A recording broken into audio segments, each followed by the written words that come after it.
Programa Escola do Legislativo. Bom dia a todos, né? Muito bom nós estarmos aqui para dividir um pouco da nossa experiência, né, com o terceiro setor, ok? Eu acredito que estou falando aqui com representantes de entidades, né, não governamentais, com assessores de vereador, com estudantes do curso de serviço social, com colegas, né, assistentes sociais. É mais ou menos esse público que eu estou me referindo, né? Então, nós vamos falar um pouco, gente, sobre essa relação que o poder público tem com o terceiro setor através dos convênios. É uma parte muito legalista. Vocês vão observar que nós vamos trabalhar as duas legislações, a Lei Federal 4.320 e a Lei Municipal. A Lei Municipal, nós já estamos fazendo o estudo para propor, né, um projeto de lei que será encaminhado à Câmara para a gente fazer algumas revisões. Vocês vão ver na nomenclatura, já está ultrapassada, então precisa dos acertos, ok? Como a Epilés falou, né, meu nome é Marília, a minha formação é assistente social, eu sou mestre em serviço social pela PUC de Goiás e estou na Prefeitura de Uberlândia há 21 anos, trabalhando nessa área de convênio. Fiquei 4 anos trabalhando na área de educação e recursos humanos, mas trabalho sempre na área de convênios. A política que eu tenho como foco é a política de assistência. Então, vocês vão ver que eu sempre vou me referir mais à política de assistência devido à minha experiência com convênios. Hoje, na Secretaria de Desenvolvimento Social, nós somos responsáveis pelo repasse de todos os recursos do município na área de assistência e na área de saúde. Então, tudo que o município de Uberlândia paga às entidades pela prestação de serviço, passa pela nossa secretaria. Mesmo as entidades que são subvencionadas pela Secretaria de Saúde, a gente lá no desenvolvimento que operacionaliza o repasse de subvenção. Tá? Então, as subvenções, ela é o recurso municipal e financia todas as atividades da entidade, todas, né, com um chavão, desde que nós tenhamos o recurso, né, e desde que aquilo seja interesse público, ok? Por gentileza, coloca para mim o slide. Pode passar. Então, nós vamos começar lá pela Lei Federal, a 4.320, de 64, que é onde estabelece, então, essas subvenções. As subvenções, olha, a despesa será classificada nas seguintes categorias econômicas. Então, toda subvenção pode ser para custeio, que é o que a gente chama lá em cima de despesas correntes, e para investimento, que seria as despesas de capital. Agora, como que a gente sabe isso? A lei tem que ser feita dessa forma. Tá? Se a lei determinou que vai ser só pago despesas de custeio, não adianta a entidade depois querer falar assim, não, mas eu preciso comprar uma máquina de lavar roupa. Tá? Se a lei, na hora que, né, os vereadores aprovam a lei, isso tem que estar claro dentro dela, se foi despesa de custeio ou se foi investimento. Como que a gente pensa na prática o que é investimento? Pensa assim, uma regra bem básica, aquilo que, se bem cuidado, dura mais do que 2 anos, é investimento. Então, eu tenho uma cadeira, se eu uso a cadeira realmente para assentar e não para colocar os pés, ela vai durar 2 anos. É um material legal, então um liquidificador, tudo, né, uma impressora, tudo isso é despesa de investimento. Tá? E custeio são as despesas de manutenção.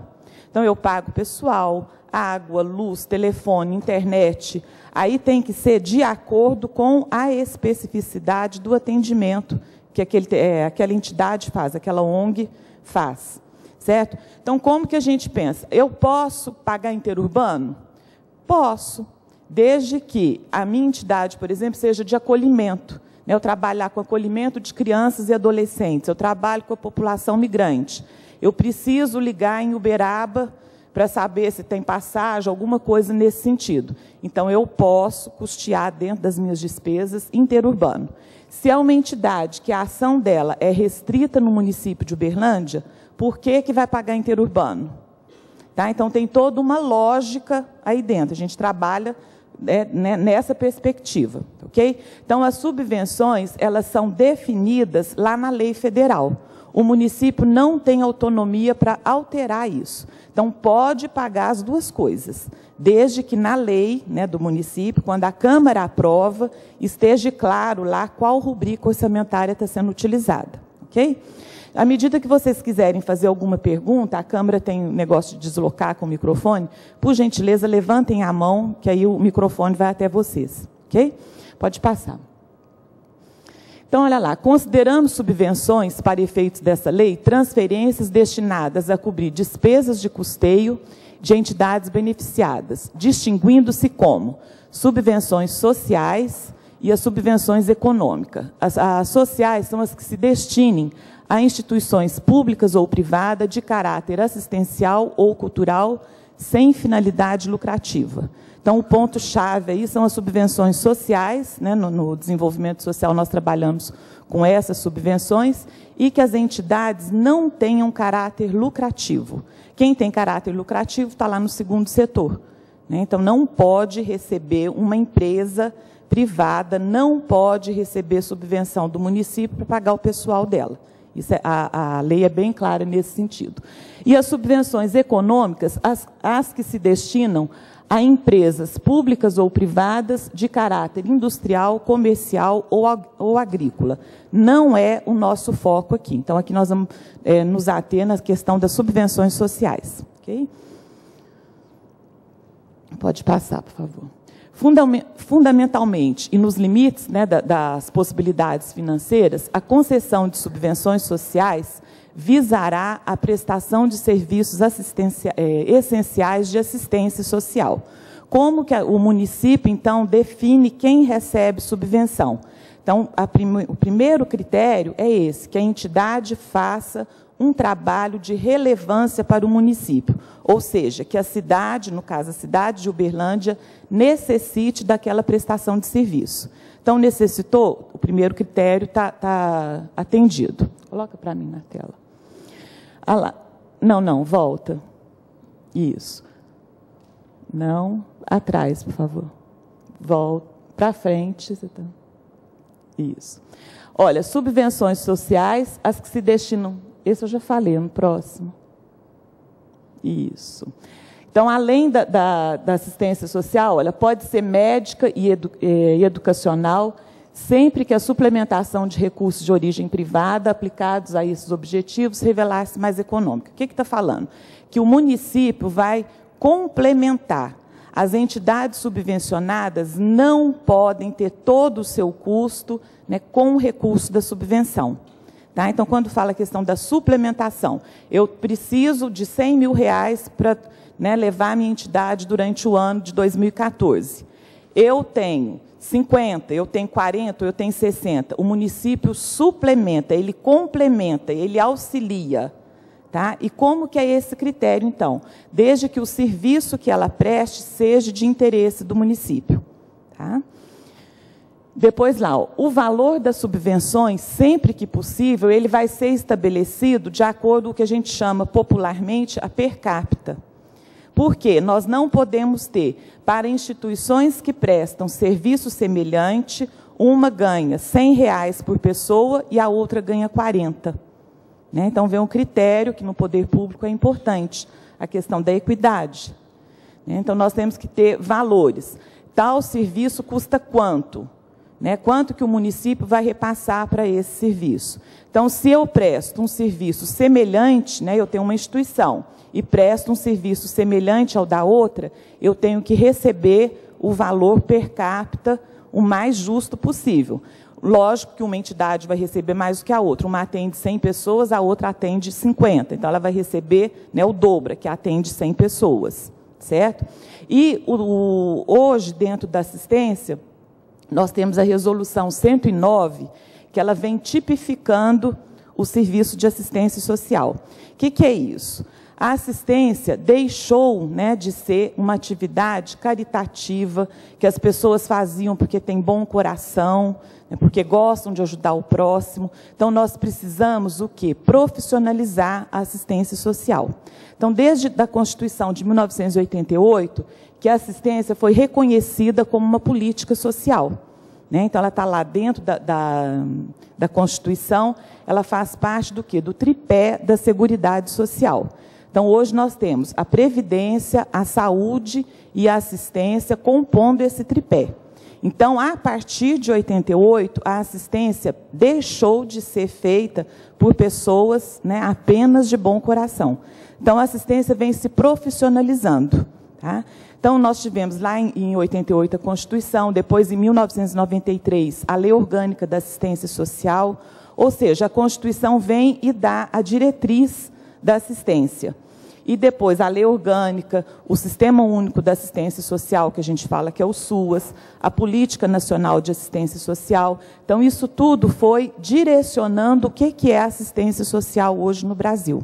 Tá? E a última resolução que nós tivemos, a Resolução 109, ela vem tipificando. Então, ela vai falar quais os serviços que são de assistência social. Olha, lá no meu bairro, a gente tem um centro espírita e a gente faz distribuição de sopa. Né? Eu vou, uma vez por semana, vou lá e faço. Isso não é assistência social. Tá? Isso é caridade que as pessoas fazem. Tem todo o mérito, nós não vamos discutir aqui esse tipo de coisa. Então, ela pode fazer isso? Pode, com o dinheiro das pessoas, dos cidadãos. Com o dinheiro público, não. Porque a política de assistência social hoje, ela tem a ênfase no quê? Na promoção da pessoa. Né? Então, quando a gente simplesmente dá a sopa, né, nós entendemos que o quê? Que eu não promovi essa pessoa. Lógico, comer é uma necessidade humana. Mas se a sopa for dada só pela sopa, essa pessoa amanhã ela está com fome de novo.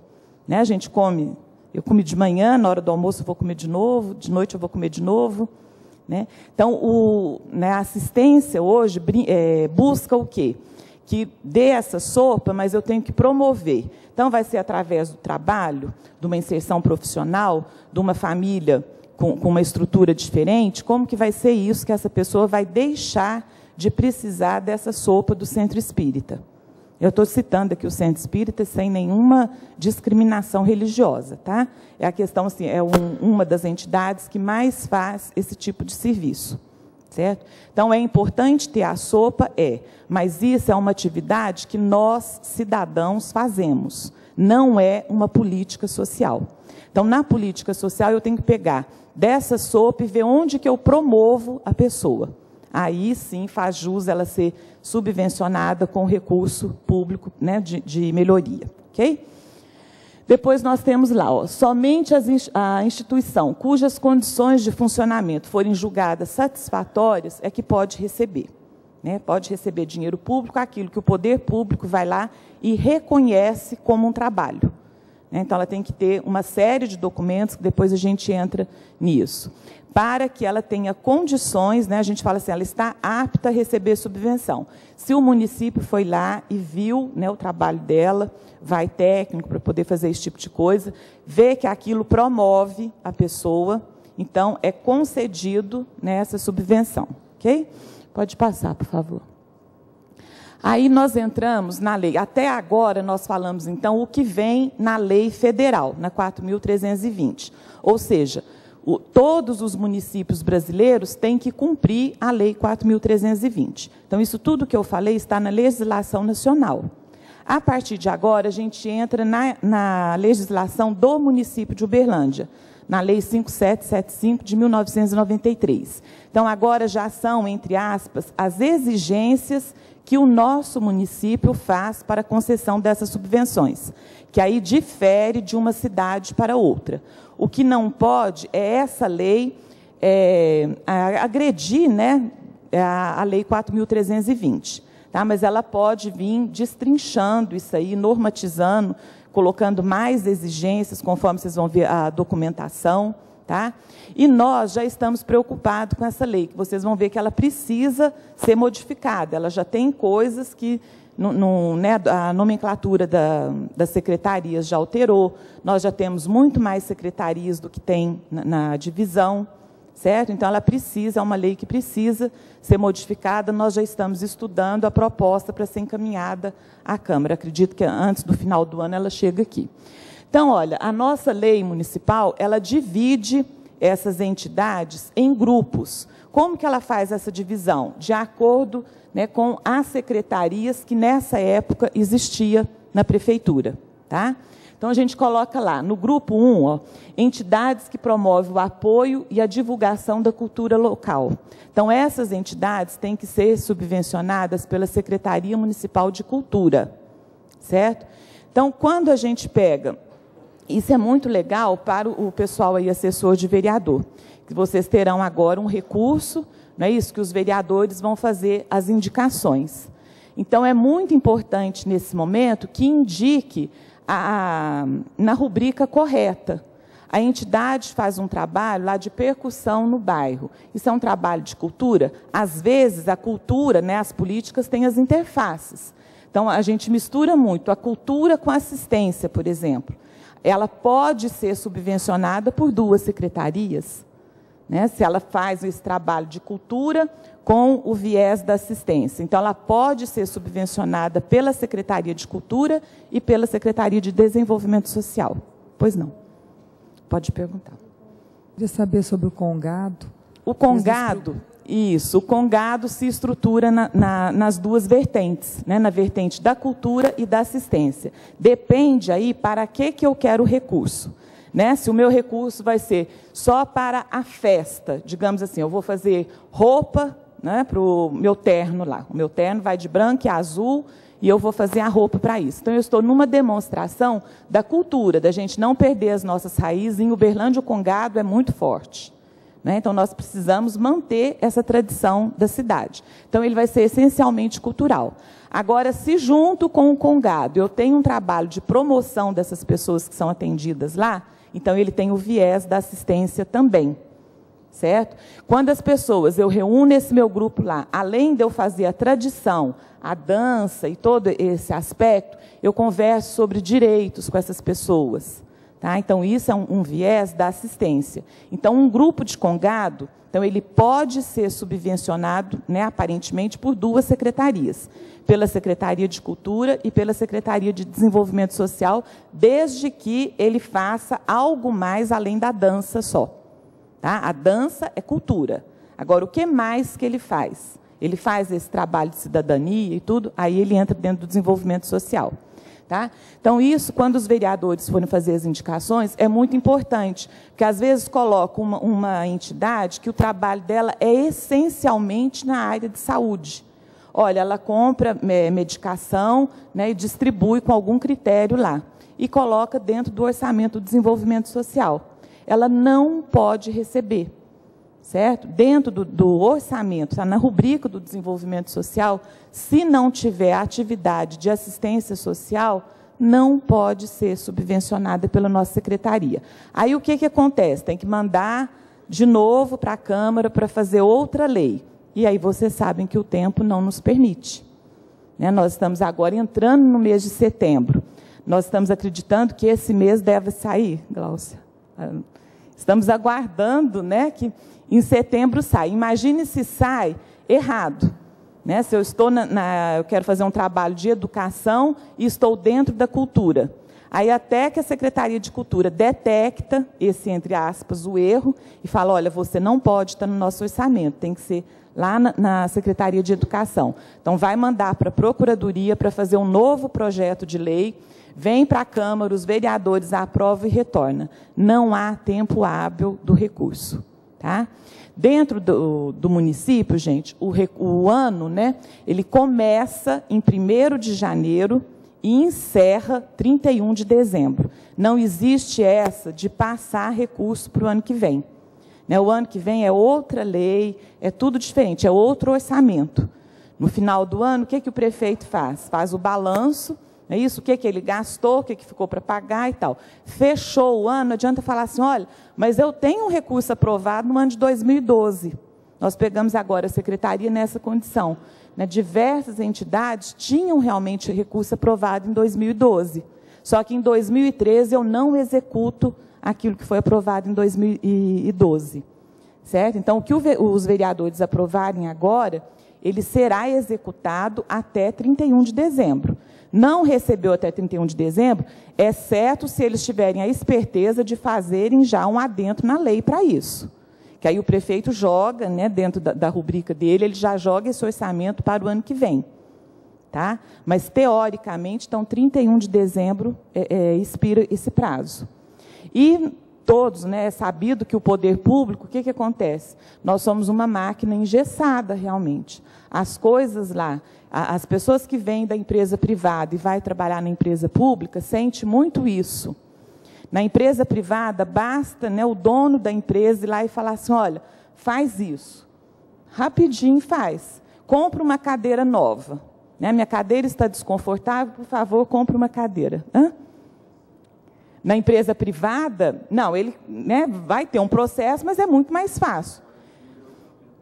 Ele trabalha em cima de orçamento, ele tendo o dinheiro, né, ele pode ir lá e comprar. Na empresa pública, o que acontece? Pode até ter o dinheiro, só que para comprar uma cadeira, tem que entrar num processo licitatório, tem os prazos, né, todas as empresas podem participar, vem lá as exigências, e abre-se o prazo de recurso. Então, uma coisa, às vezes, simples, na prefeitura demora 45 dias. Mas são os prazos que as leis determinam. Né? Eu abro a licitação, não apareceu ninguém interessado, então tem mais um prazo X de dias que eu tenho que abrir para isso aí. A empresa ganhou, tem mais o prazo de impugnação. Tá? Então, fica parecendo que o funcionário, muitas vezes, é relapso, não trabalha. É que nós temos que cumprir os prazos que a lei determina. Okay? Então, na Secretaria da Cultura, eu já falei, o grupo 2 seriam as entidades da Secretaria de Educação. Então, eu faço um trabalho, né, de educação com crianças, normalmente o foco da educação, crianças de 0 a 6 nas creches, educação de jovens e adultos. Então, isso é pertinente à Secretaria de Educação. Tem viés com assistência? Pode ter. Tá? Mas se eu quero lá, eu estou financiando o quê? Uma EJA, né? Uma sala de ensino de jovens e adultos. Então, ele é basicamente da educação. Ah, mas vai ter um lanche lá à noite, porque as pessoas vêm do trabalho. Então, esse lanche também é da educação. Tá? O lanche faz parte do processo de aprendizagem. Né? A pessoa de barriga vazia, ela não consegue aprender nada. O próximo, por favor. No grupo 3, nós temos lá a Secretaria Municipal de Agropecuária e Abastecimento. Então, são o pessoal da zona rural, as comunidades rurais, os conselhos comunitários. Tá? Por que, gente, que é cada secretaria que tem né, a sua competência? Se chegar lá para mim, no desenvolvimento social, e falar assim, olha, eu vou plantar tomate em janeiro, para mim, está tudo certo. Né? A Secretaria de Agropecuária vai ter competência para falar se o tomate pode ou não pode ser plantado no mês de janeiro. Né? Se nós precisamos de adquirir uma máquina, um trator, que tipo de trator que é? Eu não entendo nada disso. Então, por isso que ele é em cada secretaria com a sua competência. Certo? Porque os técnicos daquela secretaria vão ver se o tipo de máquina que o Conselho Comunitário Rural, por exemplo, está solicitando, se é pertinente para o que ele está falando que ele vai fazer. Né? Enquanto se vai em outra secretaria, para mim, trator, roçadeira, é tudo uma coisa só. Eu sei que é máquina agrícola, agora se usa aquilo para tomate, eu não sei. Okay? O outro grupo que nós temos é a Secretaria de Meio Ambiente. Então, eu quero fazer um projeto lá no meu bairro, né, de preservação da nascente e tudo mais. Então, tem que ser na Secretaria de Meio Ambiente. A rubrica tem que estar dentro do meio ambiente.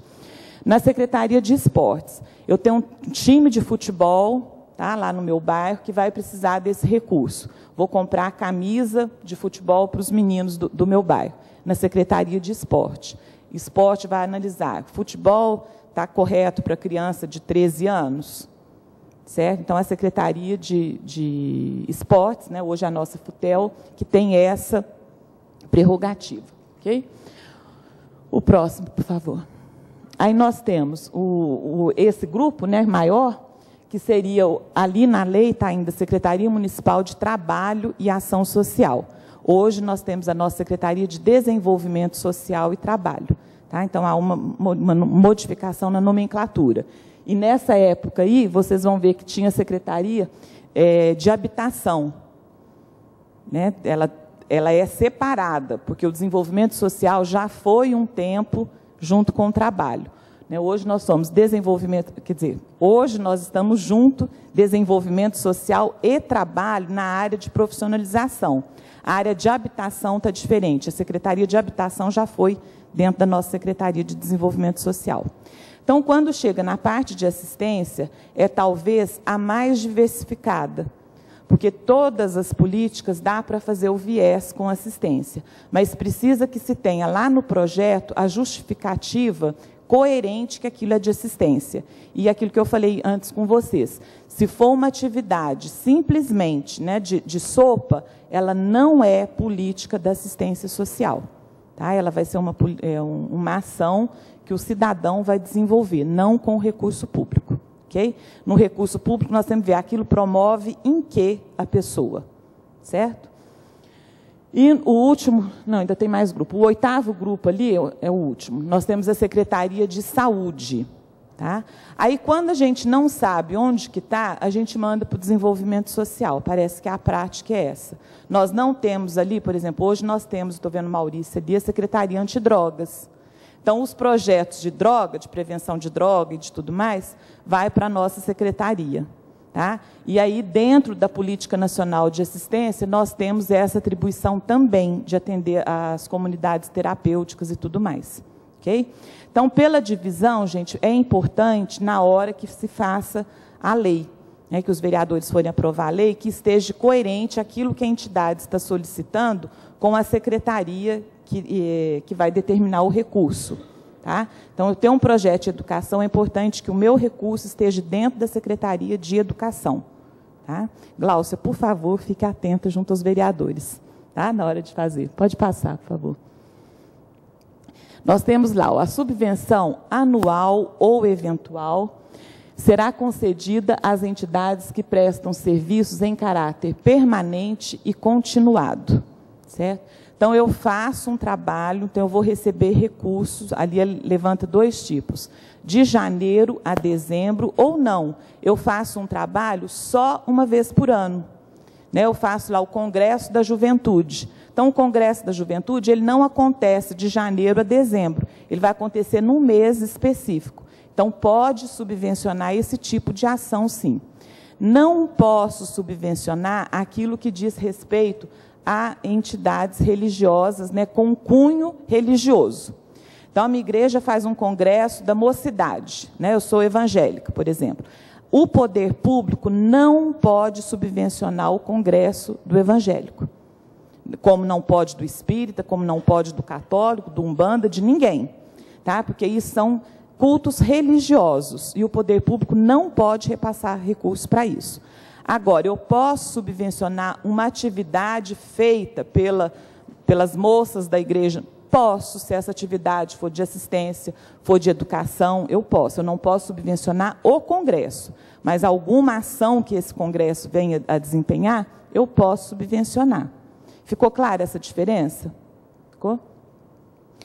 O pedido de subvenção deverá ser encaminhado à Secretaria Municipal que a entidade está afeta. Então, identifiquei que a entidade que eu trabalho está ligada à Secretaria de Desenvolvimento Social. Eu vou encaminhar, né, aqui nós não estamos falando já mais da lei dos vereadores, não. Então, todo ano eu trabalho dessa forma, não é? Eu, para o ano que vem, o que eu quero na minha entidade? Então, eu começo a fazer as solicitações, eu encaminho um projeto. Como que o prefeito vai saber do meu projeto? Né, Uberlândia já não é mais uma cidade que o prefeito dá conta de receber todo mundo. Então, normalmente, eu faço o quê? Uma solicitação para a secretaria. Os secretários é que vão despachar isso com o prefeito. Então, eu identifiquei a entidade que eu quero subvencionar, né, a que eu trabalho, é da área do desenvolvimento social. Então, eu faço um projeto. Projeto, gente, não é nada complicado. Né, eu colocar o que é, quanto de dinheiro que eu preciso, onde que eu vou gastar esse dinheiro. E apresento lá no desenvolvimento social. No desenvolvimento social, nós temos uma equipe que vai analisar esse projeto. Lógico, nós vamos ter muito mais procura do que dinheiro, né? Isso é em todo lugar, na casa da gente é dessa forma, né? E aí nós vamos o quê? Começar a elencar critérios. Qual que é o primeiro critério? Esse serviço, Uberlândia já tem? Qual que é o diferencial que esse projeto tem em relação ao outro? Às vezes eu tenho 2 projetos para o mesmo segmento, né? Eles vão atender crianças e adolescentes, então o mesmo segmento, mas um, às vezes, é melhor do que o outro. Isso tem em Uberlândia? Então, nosso primeiro critério é esse. Isso tem em Uberlândia? Às vezes até tem, mas não atende a demanda. Em Uberlândia hoje, se nós quisermos abrir, acho que uma creche em cada esquina, nós temos demanda, não temos? Então, não importa, o outro está apresentando a mesma demanda que eu tenho. Eu vou apresentar um projeto de creche, ele também. Não tem importância, nós temos na cidade demanda, né, nós temos não sei quantas mil crianças fora de creche. Então, nós temos isso como uma demanda da cidade. Aí vem o segundo item, eu tenho dinheiro, né, o poder público tem dinheiro para isso. Tá? Então, todos os pedidos são analisados primeiro com esse critério. Eu tenho essa necessidade em Uberlândia? Tem. Então, ele permanece como uma necessidade de ser subvencionado. Aí, depois, vem os critérios que eu vou ter que ir eliminando. Normalmente, a gente não tem recurso para atender todo mundo. Aí, vamos ver, então, dentro daquele projeto de criança e adolescente, se eu tenho 2, só tenho recurso para 1, qual que é o melhor? Tá? Então, lá na secretaria, tem pessoas também, não é que a gente faz o projeto para a entidade, não, porque a demanda de projeto é muito grande, mas que a gente orienta. Né? Olha, um projeto tem que constar tais e tais itens. O custo do projeto é muito importante para nós, né? E não só o custo, mas o benefício que aquilo vai trazer para a população. Porque eu posso ter um projeto de 100 mil que não vai me trazer grandes benefícios. Eu posso ter um projeto de 100 mil que muda a vida das pessoas, né? Que melhora a vida das pessoas. Então, esse projeto de 100 mil vai ser subvencionado. Ok? Pode passar. Ali, ficou bem pequeno, vem a parte crucial, que é a questão da documentação. É muito chata? Tá? Mas, como vocês estão vendo, é uma exigência da lei. Não se pode. O poder público trabalha com o quê? Com o nosso dinheiro. Então, nós temos que ter muito critério nessa questão. Passou o recurso, né, para a entidade realmente legalizada. Tá? Então, ali vem o primeiro documento que é exigido, o Estatuto Social da entidade. O estatuto tem que estar registrado e tudo mais. E nós vamos fazer a análise desse estatuto. Ah, como assim? O cartório já não, né, não registrou? Se o cartório registrou, está certo. Não, dentro da política de assistência não é assim. O cartório registrou, eu vou ver. A diretoria é remunerada? Primeiro critério. A diretoria de uma organização não governamental não pode ser remunerada. Não, mas não é, só que no estatuto não está falando. Então, tem que ter um artigo lá falando que a diretoria não recebe, né? E não tem também bonificações, porque além de não ter salário, eu pego o meu carro e vou lá todo dia na instituição, né, levo as coisas. Mas, gente, eu tenho um gasto significativo com gasolina. Aí a entidade vai e me repõe, me dá lá, né, 20 litros de gasolina por semana. Não pode, certo? Se eu sou da diretoria, eu não posso receber nenhum tipo de recurso. Olha, tem uma palestra lá em Belo Horizonte que é muito importante para a minha entidade, né, eu sou presidente dela, é muito importante eu ir participar. Então, a entidade vai pagar a minha inscrição.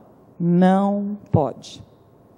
Tá? Se eu sou, né, estou na diretoria dessa entidade, não posso receber nada, nada, nada disso. Não pode pagar uma diária, mesmo a gente reconhecendo que o presidente da entidade vai participar, por exemplo, de uma conferência, o benefício daquilo é para a própria entidade. Nós reconhecemos isso, só que na lei não pode ser remunerado. E entende que isso é uma remuneração indireta, o que a gente chama de bonificação. Então, no estatuto tem que constar isso, que a entidade, né, a diretoria, presidente, tesoureiro, secretário, e aí quando coloca aquela diretoria imensa, gente, diretor social, diretor de esporte, diretor de... Ninguém pode pegar 1 litro de gasolina e apresentar a nota na entidade. Tá? Pois não, senhor.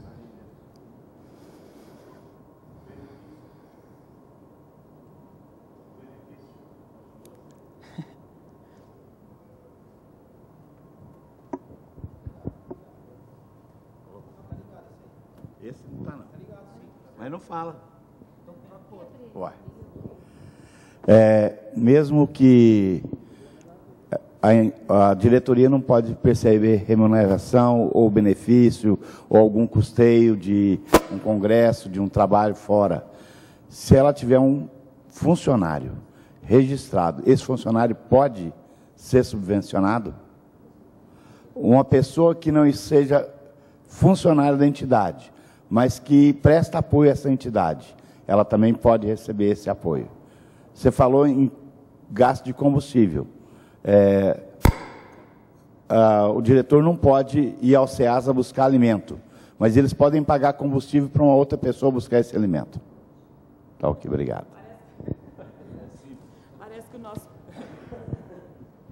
Parece que o nosso problema virou com o presidente, né, com a diretoria da entidade. Tá? Mas a lei determina dessa forma. Então, é isso mesmo. Eu tenho lá, busco, né, semanalmente, o verdura no SEASA. Se eu vou no meu carro, eu sou presidente, eu não posso ser, a entidade não pode pagar lá 10 litros de combustível por mês, por semana, sei lá por quanto tempo, para eu fazer esse serviço. Mas ele é um serviço essencial na minha instituição. Certo? Ela vai me economizar, né? Eu vou receber toda a verdura de graça, digamos assim. O custo que eu vou ter é só o combustível. Aí eu vou no carro do funcionário e repasso, né, 10 litros de combustível para ele de tanto em tanto tempo. Pela subvenção, aí isso pode. Desde que tenha lá no seu plano de trabalho, autorizando você a gastar com combustível. Tá? Então, gente, parece uma perseguição ali com a diretoria. Eu entendo dessa forma. Eu posso pagar para o funcionário e fazer um curso de qualificação lá em Belo Horizonte. Posso pagar a estadia dele, posso pagar a inscrição no curso. Lógico, eu estou falando desde que aquele curso tenha a ver com a entidade. Eu não vou, ele vai fazer um curso de turismo e eu trabalho numa entidade especificamente de assistência social. Aí o turismo não tem esse viés com assistência. Tá? Então, eu posso pagar para o funcionário lá em Belo Horizonte, pode pagar a passagem dele, o hotel, a alimentação, né, as despesas, o táxi que ele vai usar. Agora, se esse funcionário, né, essa pessoa, for da entidade, da diretoria da entidade, não pode. Okay? Então, daí nós temos grande problema com a diretoria, quando ela é muito extensa. Aquilo que eu falei, nós temos vários diretores. Tá? Então, eles não podem receber. E é, muitas vezes, uma incoerência, porque o diretor de uma instituição, o presidente, é a pessoa que mais se dedica. O que a gente tem visto lá no desenvolvimento são as pessoas que já aposentaram ou que conseguem conciliar sua atividade profissional com essa outra atividade. E aí acaba que ele desembolsa para ser presidente. Além dele não receber, né, que ele faz um serviço para a entidade. Imagine você administrar uma entidade, né, ver toda a parte financeira. É muito trabalho. Só que, além dele não receber pelo serviço que ele presta, ele ainda vai ter que tirar dinheiro do bolso. Se ele quer se qualificar e tudo mais, ele vai ter despesa. Tá? Então, em hipótese alguma, a diretoria pode receber qualquer bonificação. Outro documento é o relatório, né? Ele fala assim, relatórios circunstanciados das atividades prestadas pela entidade à comunidade. O que essa entidade fez? Então, normalmente o relatório, a gente solicita o relatório anual. Então, em 2012, o que a sua entidade fez? Eu forneci 120 cestas, eu atendi, né, lá no centro de formação, 150 crianças por mês, eu fiz 10 palestras com os pais, eu tenho grupo de estudo. Então, é relatar isso, né, que isso esteja documentado, o que a minha entidade prestou de serviço ao público que eu me disponho a trabalhar no ano anterior, certo? Por isso que tem a questão das entidades, né? Eu comecei agora, eu vou receber subvenção? Não. Lá atrás eu não falei que a subvenção ela é um complemento? Então, muitas vezes eu atendo lá na secretaria pessoas que estão abrindo a entidade e já querem receber a subvenção. A subvenção, a entidade tem que ter uma história antes dela. Tá? Para eu abrir uma entidade, eu não posso iniciar essa entidade com recurso público, porque o recurso público ele é complementar, ele é suplementar a atividade. Tá? Então, o relatório é um documento importante. Um exemplo, dentro desse tópico. Se a entidade tem, vamos supor, 5 anos, mas no último ano, por algum motivo particular, ela ficou em stand-by, não houve nenhuma atividade, como é que fica? Aí eu coloco isso no relatório. Né? No exercício de 2013, eu não tive prestação de serviço à comunidade, mas em 2011 ou 2010, aí eu apresento isso, os relatórios dos anos anteriores. E ressalto que no último ano eu não prestei serviço. Tem outra pergunta ali, só um minutinho. Marília, a entidade, agora que ela está se registrando, criando CNPJ, criando estatuto, mas ela tem documentos comprobatórios que ela funciona há muitos anos, só que agora que ela resolveu se organizar. Ela consegue subvenção? Ela provando, mostrando por documentos as atividades anteriores? Aí nós temos os nossos parceiros, né, são os vereadores, porque o documento que a gente exige é a Lei de Utilidade Pública Municipal. O pré-requisito para a Lei de Utilidade Pública Municipal é que essa entidade tenha 1 ano de funcionamento. Né? Então, se a Câmara emitiu a utilidade pública, essa entidade pode receber subvenção. Okay? Após o relatório, então, é a comprovação de que no último ano, né, prestou serviços efetivos à comunidade. Então, é esse exemplo que ele deu. Olha, mas eu prestei 4 anos anteriores. No último ano, por algum motivo, né, eu conheço uma situação aqui em Uberlândia que o presidente da entidade faleceu. Então, a entidade parece que se desestruturou toda em função, né, da figura do presidente. Ela não prestou serviço. Aí não é justo a gente jogar fora a história dela. Então, pera lá, ela não prestou no ano de 2012, mas 2011 ela prestou serviço, 2010. Então, nós podemos aceitar os relatórios anteriores. E faz essa ressalva, que no último ano, coloca lá o motivo, ela não prestou. Ok? Depois nós temos comprovação de que suas condições, né, são satisfatórias, as condições de funcionamento. Então, isso a própria secretaria pode atestar. Nós vamos, é o que a gente chama lá de cadastro municipal de entidades. As entidades que têm o número do cadastro, significa que a prefeitura, né, cada secretaria é responsável pelas entidades da sua área de atuação. Então, nós vamos lá, visitamos entidades e relatamos isso.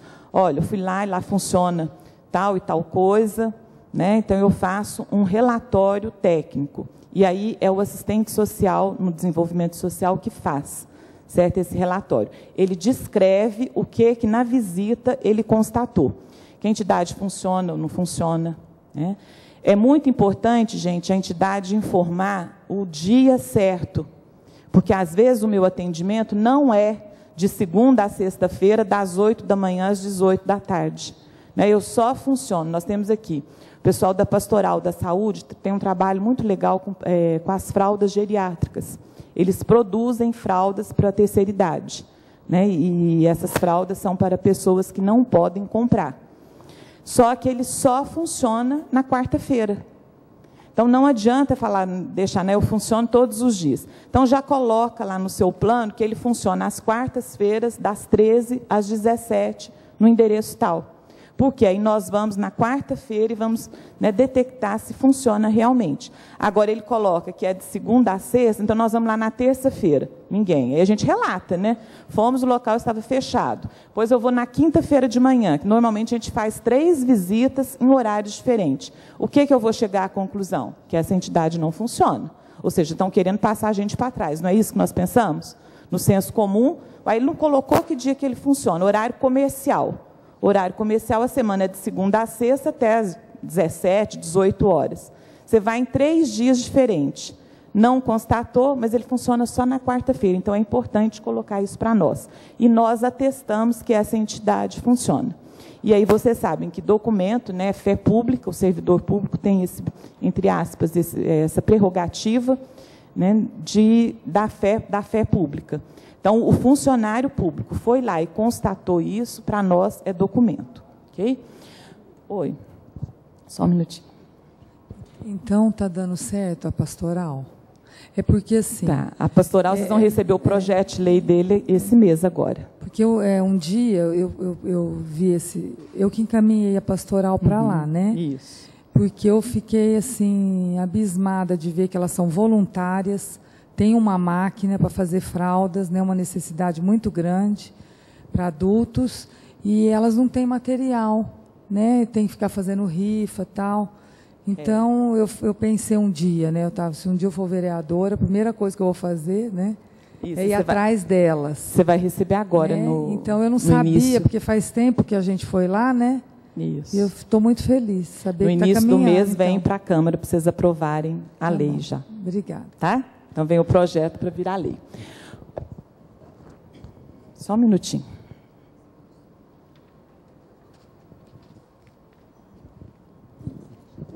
Atentar para um fato aí para a questão do pessoal das entidades. O que acontece? Em muitos relatórios das visitas, acho que os responsáveis pelas entidades, eles têm por obrigação de solicitar de quem fez a vistoria uma cópia da vistoria. E, às vezes, até a identificação. Né? Eu faço convênio do Estado com as entidades da região, e, às vezes, a pessoa vai, por exemplo, na zona rural, ou faz uma vistoria, o que acontece?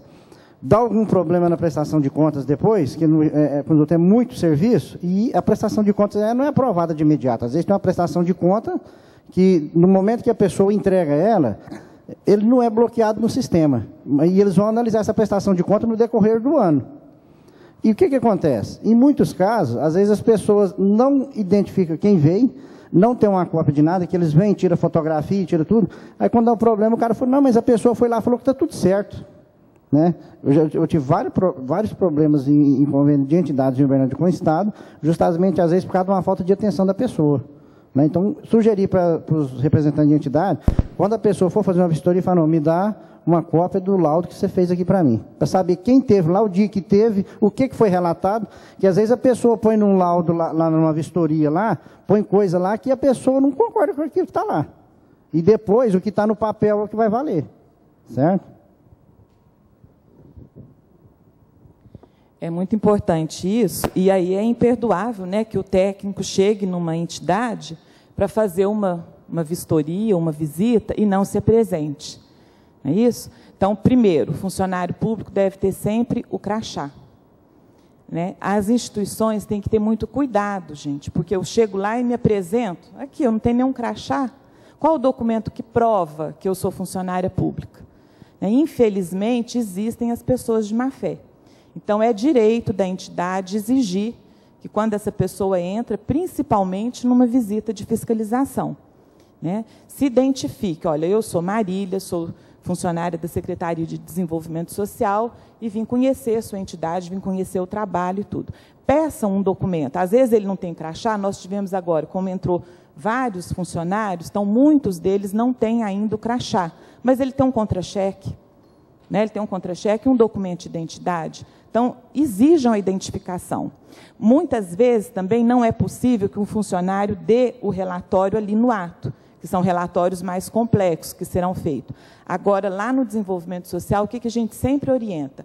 Olha, aquilo tudo que o técnico observou que pode ser melhorado na entidade, eu preciso de falar para ela.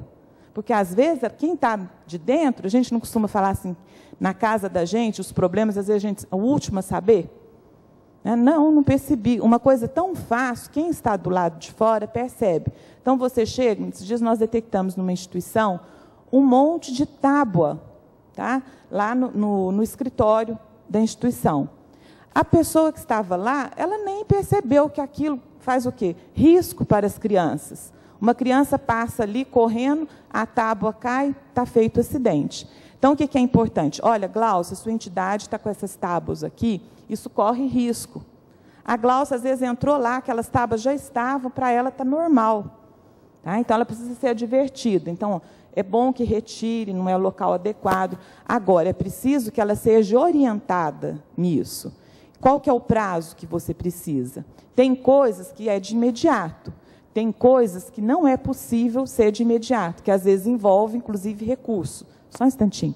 Então, quando eu detecto, por exemplo, numa instituição que trabalha com pessoas da terceira idade, tem as exigências, né, dos corrimãos, do piso e tal. Eu sei que aquilo não é possível para a entidade, amanhã eu volto aqui e precisa ter corrimão. Não, escuta, vocês têm recurso? Né? Quanto ficaria? Vamos fazer um orçamento para ver quanto ficaria colocar corrimão nos banheiros ou nas rampas? Então, nós vamos ajudando a priorizar. Não basta eu falar para a entidade, olha, está tudo errado, bem. Toda entidade que trabalha com terceira idade tem que ter corrimão, tem que ter piso antiderrapante. É possível essa entidade mudar de hoje para amanhã? Não. Então, qual que é possível? Vamos priorizar. Coloca o corrimão nas barras, né, de proteção, no banheiro e nas rampas, primeiro. Lógico, a longo prazo tem que ser feito tudo para a segurança da pessoa que é atendida ali. Mas eu não posso exigir dessa instituição que mude de hoje para amanhã. Tá? Então, nós vamos ter esse cuidado com as instituições. E aí é justo, sim, nós pedirmos, né, que esse técnico nos dê o parecer, Jaco Maroto, por escrito, do que ele está solicitando. Foi. Pois não. Outra também, para se atentar, é o seguinte: sempre que o pessoal de entidade for fazer qualquer consulta em convênios do Estado e do próprio município, nunca faça através de oral. Faça por escrito. O que acontece? A pessoa, às vezes, vai na secretaria, pede uma informação, o servidor informa para ele, certo? Não, isso aí você pode fazer, belezinha. Amanhã ou depois, esse servidor não está lá mais, às vezes ele é um cargo comissionado, ou sai do serviço público, vai para a iniciativa privada. Quando a pessoa for prestar conta, mas o fulano mandou fazer isso. Falou que eu podia fazer. Cadê o documento que vai provar isso? Então, o certo, em questão de convênio, tudo que se for fazer, qualquer consulta que se for fazer, faça por escrito. Chega lá, o servidor vai acusar o recebimento, que se der algum problema, fala, não, está aqui, o documento está aqui. Isso acontece muito, certo? Acontece demais da conta. A Marília está nisso aí há muitos anos, ela sabe o que acontece. Não é isso? Eu costumo dizer que nós somos muito bem intencionados, né? A gente vai lá e acha que a palavra pela palavra. Então, muitas pessoas vêm e falam assim, olha, eu liguei ontem e me informaram isso, isso e isso. Às vezes é uma informação que não é correta. Quem te informou? Ah, não sei. Então, é importante que a gente saiba o nome da pessoa, onde que ela trabalha e que tenha, né, a orientação. O ramal que ela está, o dia que ligou, o horário. É. Não é isso? Então, olha, eles me orientaram que eu podia comprar essa cadeira. Quem te orientou? Né? Então, e todas as vezes que a gente pergunta uma coisa assim, eu posso fazer isso com dinheiro? A gente fala assim, pode. Ou não, não pode. Então, se falou pode, gente, e nós tivemos dúvida, então peçam por escrito.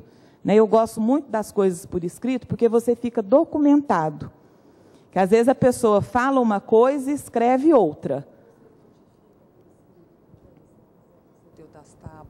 Isso, se quando nós notificamos é por escrito. A primeira vez, normalmente, a gente vai, né, e só orienta. Fala, olha, precisa tirar as tábuas e tal. Aí o próprio funcionário que está fazendo aquela visita, no relatório ele já faz. A coordenadora foi orientada a retirada das tábuas e isso, como é uma coisa simples, ele já pode estabelecer com ela um prazo. Isso é possível fazer até sexta-feira, por exemplo? É. Então, quando for na segunda-feira, já está agendado que ele vai lá verificar se tirou a tábua. Então, aí ele faz esse relatório e ela assina ali. A coordenadora foi orientada a retirar as tábuas da sala tal. Ela assina. Na reincidência, aí na segunda-feira, ele chega lá, não tirou as tábuas, aí eu faço por escrito, solicitando que tire, e aí eu sou mais incisiva em termos de prazo. Né? Aí eu marco o prazo de 24 horas, conforme a gravidade, 24, 48, 72 horas, para que aquilo seja efetivado. Por quê? Isso tem uma consequência muito séria, pode ter. Né? Se uma criança machucar lá, a prefeitura vai ser culpabilizada junto com a instituição. E nós somos culpados, sim. porque nós temos a obrigação de fiscalizar também, orientar e fiscalizar. Então, na primeira vez, Glaucia, normalmente a gente faz a orientação e a pessoa assina conosco, porque ela foi orientada. Aí, da segunda vez, né, na reincidência, aí eu já faço comunicado por escrito. Então, sempre, gente, que vocês pegarem alguma, principalmente essas coisas, é importantíssimo que ele falou. Posso fazer isso? Não posso? Então, peçam por escrito, porque aí você obriga o outro a te responder por escrito, e isso documenta. Né? A gente tem que... Finalizar, Maria, trabalhar, é o seguinte, em questão, por exemplo, de convênios com o Estado, eu não sei se a Prefeitura, o procedimento é o mesmo. No Estado, por exemplo, no momento que é liberado, que é acreditado o dinheiro na conta da entidade conveniente, o que acontece? Se a entidade for utilizar aquele dinheiro por um período, vamos supor, no máximo em 30 dias, ela tem que aplicar o dinheiro num fundo de aplicação financeira de curto prazo.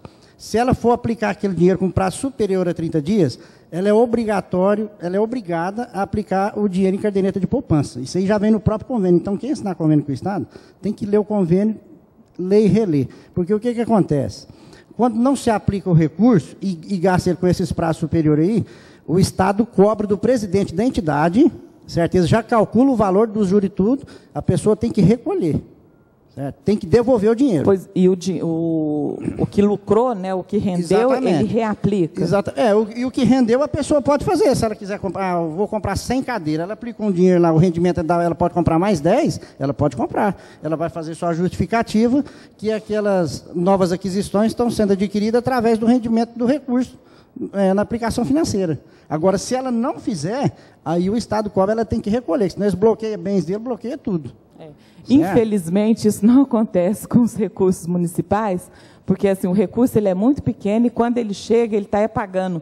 Né? Ele chega no 5º dia útil, com a folha já vencendo os impostos, né? O último dia para pagar os impostos. Então, nós não temos tido a oportunidade de deixar esse dinheiro em conta. Né? Infelizmente, as entidades têm passado com um recurso muito pequeno. Mas o nosso convênio com a União também é desses termos. Né? A União manda dinheiro para o desenvolvimento social e o dinheiro ele já cai numa conta que vai, todo dia ela está mudando o valor. E nós somos obrigados a reaplicar. Então, tudo o que rendeu, a gente reaplica. Né? Não posso fugir do objeto conveniado. Se o meu convênio é para comprar cadeira, rendeu R$10, ele tem que ser revertido em cadeira. Tá? Mas o da subvenção do município não dá tempo, porque é isso que eu falei, quando ele é depositado, são as necessidades muito imediatas. Se houver, o que acontece quando chega 31 de dezembro? É um caos, porque a entidade tem que zerar a conta dela. Tá? E, às vezes, isso dá o quê? Aquela entidade que não tem facilidade em administrar, então ela foi acumulando um pouquinho de dinheiro, por exemplo. Nós não pagamos 13º, né? Não existe uma 13ª parcela da subvenção, mas as entidades são empregadoras, como todo empregador, então ela tem que pagar 13º. Então ela precisa de se planejar e ao longo do ano ela ir guardando um pouquinho para ela ter o 13º. Vai que ela apertou demais e ela tem mais do que o suficiente para o 13º. Ela paga o 13º e sobrou lá R$800 na conta dela. Se ela não gasta, gente, e é um dó isso, quando chega 1º, né, 2 de janeiro, ela tem que ir lá e devolver esse dinheiro para a prefeitura, com tantas necessidades que ela tem no dia a dia dela. Né? Por exemplo, às vezes está precisando lá do uniforme para a criança, de uma alimentação melhor, e às vezes eles não gastam dinheiro, segurou demais, então é muito importante o planejamento durante o ano, porque ela vai ter que fazer um fundo de caixa, porque não tem a 13ª parcela da subvenção, né? Mas ela não pode também segurar demais e depois ela devolve o dinheiro. E devolve a esses valores, sabe? Que para a prefeitura não vai mudar a vida da prefeitura. E para a entidade aquilo seria uma melhoria significativa. Bom, gente, agradeço, né, a oportunidade de partilhar um pouco com vocês. Estamos à disposição lá na Secretaria de Desenvolvimento Social para atender os assessores, né, de vereadores, os presidentes de entidade, o cidadão que requer mais informação. Tá? O nosso telefone lá é 3239-2542 ou 2584. Nós trabalhamos, né, das 8 às 18, então precisou de uma informação, aquilo que eu pedi no início. Por gentileza, não mandem, né, os processos incompletos, que vai dificultar o trabalho. Então, leve, nós vamos fazer a conferência da documentação junto com vocês e estamos lá para atendê-los. Tem dois, acho que um só, o Leopoldo saiu, um representante lá da minha equipe, a Sheila, tá? Nós estamos lá para atender a população de Uberlândia. A todos vocês, meu muito obrigada e bom dia.